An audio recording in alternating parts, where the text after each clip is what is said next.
arrestado por ICE por haber presentado una solicitud de asilo en el lugar incorrecto. Así mismo como lo oyen, señores y señoras, bienvenidos a nuestro canal, no olvides suscribirte. Sí, señores, en ocasiones esto pasa. Personas que pagan o que someten al asilo por sí mismos sin saber dónde tienen que enviarlo. Hay mucha confusión y en este caso, ¿verdad? Esta persona fue arrestada por ICE, alegó que había solicitado su asilo, que ya tenía las pruebas, que ya había enviado su solicitud, pero resulta que al verificar, ¿verdad? Tenía caso en la corte y su juez no ha recibido nada, no había recibido nada, lo cual fue que le sometieron el asilo por UCI, señores, teniendo un caso en la corte, ¿ok? Cuando usted tiene caso en la corte no se puede hacer por UCI el asilo. Es muy importante comprender que hay dos procesos, asilo afirmativo y asilo defensivo.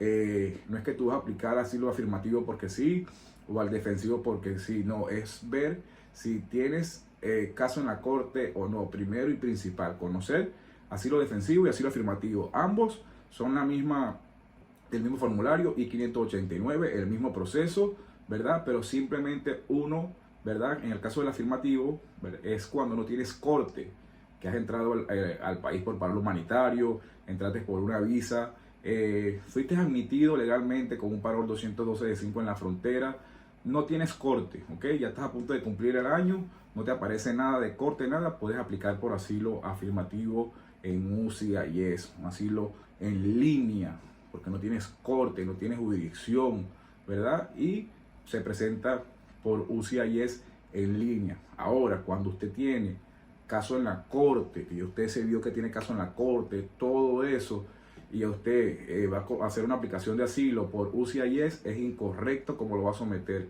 ¿okay? Ya que esa no es su jurisdicción.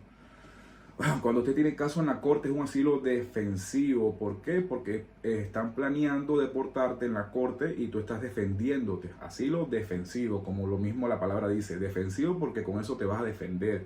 Ya estás en proceso de remoción y con eso te defiendes. Con el asilo defensivo porque tienes ya un caso en la corte. Estás en proceso de remoción.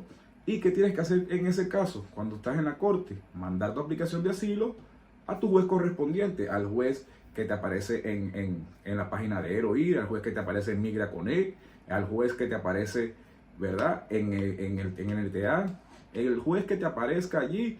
De hecho, si ya lo visitaste y todo eso, muchas personas ya le dicen al mismo juez: toma, este es el formulario de asilo, llénalo y tienes que traérmelo antes del año. Muchos saben que es así. Entonces ya estás en contacto con un juez, estás puesto en la Corte de Inmigración, no puedes someter la aplicación por UCI IES porque está mala. O sea, está enviado al lugar incorrecto. Entonces, esta persona fue detenida, alega que tiene asilo ya sometido, pero no, el asilo lo había sometido por el lugar incorrecto, por UCI IES, y no era así. La jurisdicción estaba en la corte. Entonces, su reloj no había corrido ni un día, ¿verdad? Su juez no había recibido nada porque UCI no está en la obligación, ¿verdad? Y ahorita más que todo, de estar cerrando casos y enviarlos a la corte.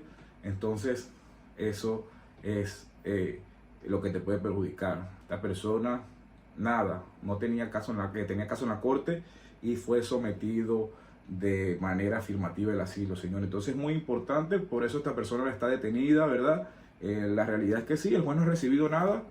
Ahora tiene que UCI IES esperar cuando le cierre el caso como tal, buscar un abogado, todo eso, que la represente, por no saber llenar la aplicación correctamente. Si usted va a hacer el asilo, señores, sométalo de la forma correcta. Si no sabe cómo hacerlo, pueden contactarnos, ¿verdad? Al 832-902-4568. En el caso de que tú tampoco tengas para un abogado, ¿verdad? Puedes comenzar tu proceso de asilo con un preparador. En este caso no necesitas estar pagando grandes cantidades para empezar un proceso de asilo, señores. Lo importante es que sepas que tienes que tener una historia y saber dónde se va a adjudicar ese asilo, si es afirmativo o defensivo, para que no te pase esto. Si tienes caso en la corte, se envía el asilo a tu corte por correo postal, lo puedes entregar tú mismo o tú misma para que ese juez reciba esa petición y ponga a correr tu reloj. Al poner a correr tu reloj, ya quiere decir que ya fue recibida esa petición de asilo y por eso está corriendo. Asilo afirmativo, ¿verdad? En UCI IES en línea. No tienes corte, se abre una cuenta en línea y se somete la aplicación. De todas maneras, espero que este video lo compartan, lo informe este video que acabo de hacer. Y si usted está aplicando asilo y está pagando un preparador o un abogado y tiene caso en la corte y le van a hacer el asilo en línea en UCIS, no lo haga, porque el proceso va a estar malo, ¿okay?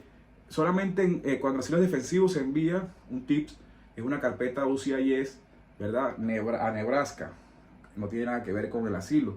Cuando es asilo defensivo se entrega la carpeta al juez y una carpeta adicional con las 3 primeras páginas del asilo, la copia y 2 de instrucciones a UCIS Nebraska por correo postal para que te envíen una cita de huellas por asilo defensivo.